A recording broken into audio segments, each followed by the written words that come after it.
Саламатсыңарбы менин окуучуларым? Маанайыңар жакшыбы? Анда мен силерге жагымдуу маанай тартуулайм.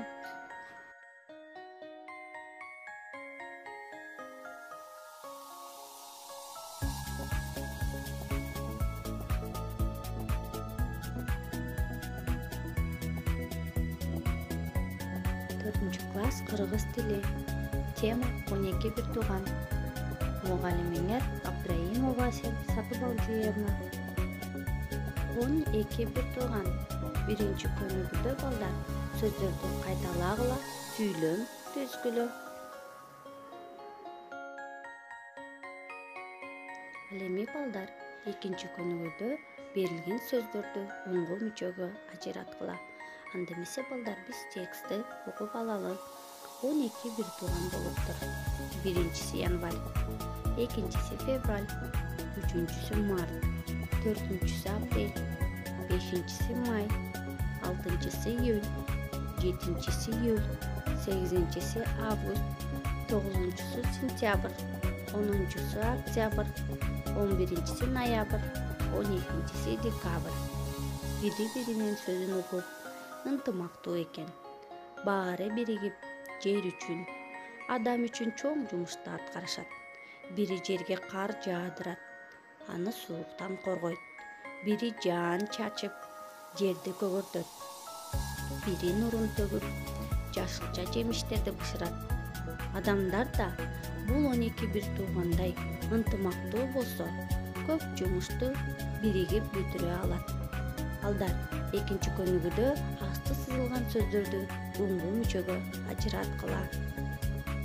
Жыл мезгилдери: жаз, весна, жай, лето, күз, осень, кыш, зима.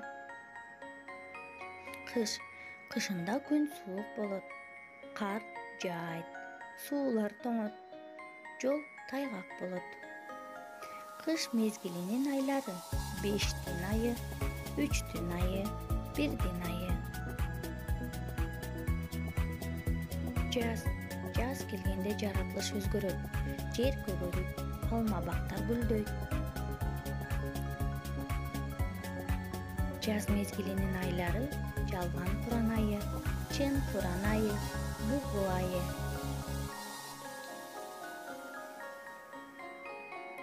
Жай. Жайында күн аябай ысыйт, талаада иш кызыйт, эс алуулар да башталат. Жай мезгилинин айлары: кылжа айы, теке айы, башоона айы.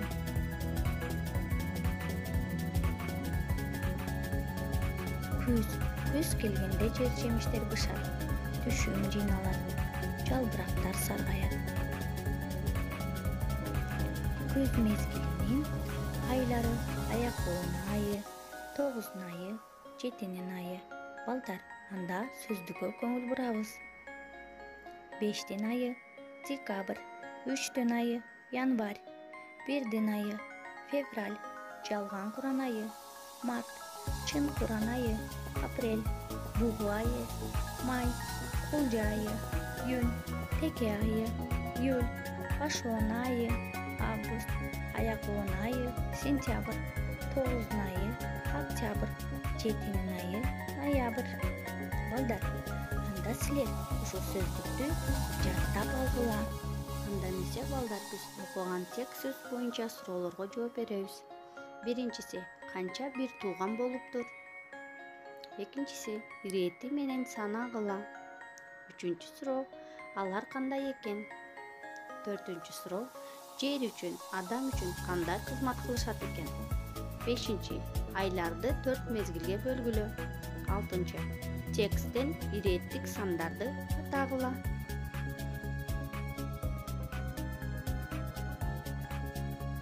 Анда эмесе балдар, 4-көнүгүүдө С мүчөсүн улап жазгыла. Мисалы: арстан жаныбарлардын эң күчтүүсү. Балдар, калган сүйлөмдөргө мүчөлөрдү улап, толуктап жазгыла.